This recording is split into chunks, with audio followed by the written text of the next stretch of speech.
And the fourth construction, copying an angle. I gave you an assignment for homework where you had a list of steps that you had to rearrange in order for it to make the construction steps of copying an angle. Then I told you that you should do the construction and check steps with the construction that you can see on page 22, which is also in lesson 1-3 in your geometry book.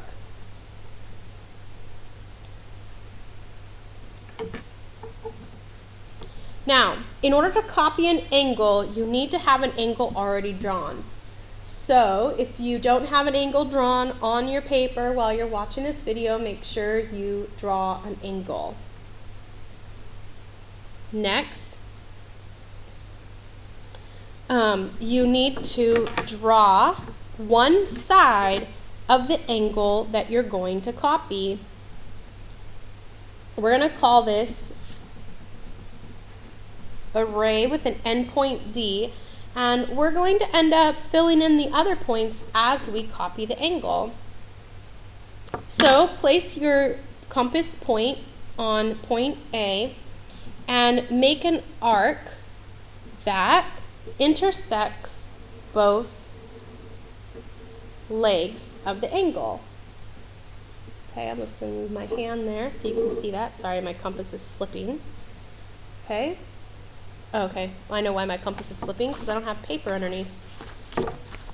There you go, lesson learned. In order for your compass not to slip on a table, put some paper underneath. Okay, now using the same setting of the compass, same radius, I'm going to go down to the end point, my point D. Again, I didn't draw a point, I'm just using the actual end point of the segment I drew. Okay, I'm going to draw an arc that's the same radius. Okay, and I'm going to make it a little bit further because I can imagine that I'm going to have my ray go about there, which is going to be the other side of this angle. Now,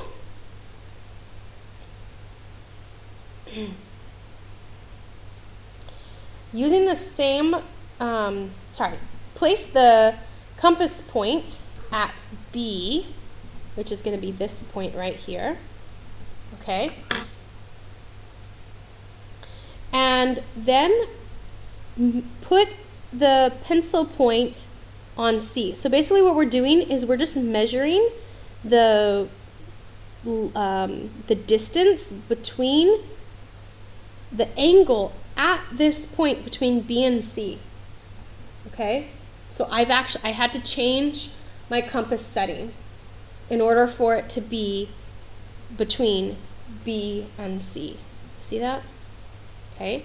Now, this is the tricky part because this is where you might get a little bit off in your drawing. Pick it up and then draw an arc that intersects that other arc that you just drew. You might want to use the top handle of your compass there because this is a really delicate operation. If you just move it a little bit, it's going to be off. Okay? Now,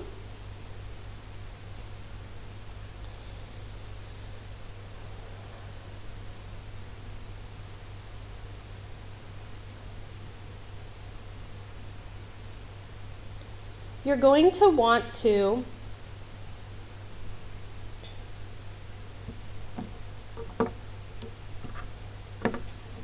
connect the intersection that you just created with your point D. Now you should have congruent angles. Those look pretty congruent to me. You can label this point E and F. So let me do that one more time because I think I actually missed one step. So I'm going to start over again. I'm going to just draw an angle of any length, of any size. Okay, I'm just going to call that my angle A.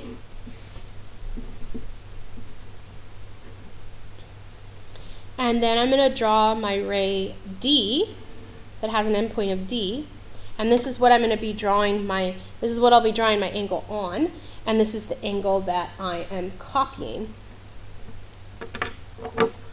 Okay, so again, first step. Take your compass, take a radius of any size, and make an arc that sweeps across both sides of the angle. Label the bottom point B and the top point C. Go over to your ray that has the endpoint D and make an arc that sweeps. You can call this point E. Now this is the step that I actually missed the first time. When you are measuring the side, the point between B and C, you can actually make a little arc there just to double check. See, because I thought I was good there, I'm not. I need to actually close this up a little bit and then make an arc. That's going to be your most difficult part, because you just want to make sure that that arc actually goes over that side. Okay, so I just had to do that a few times so that you can see that this line almost goes to that intersection. Okay, now pick up your compass and make another arc here.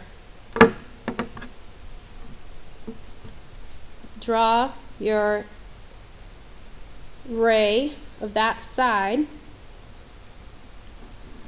that goes through that intersection, and that's going to be F.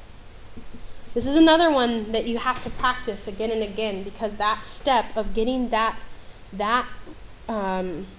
arc to intersect with this one is really tough.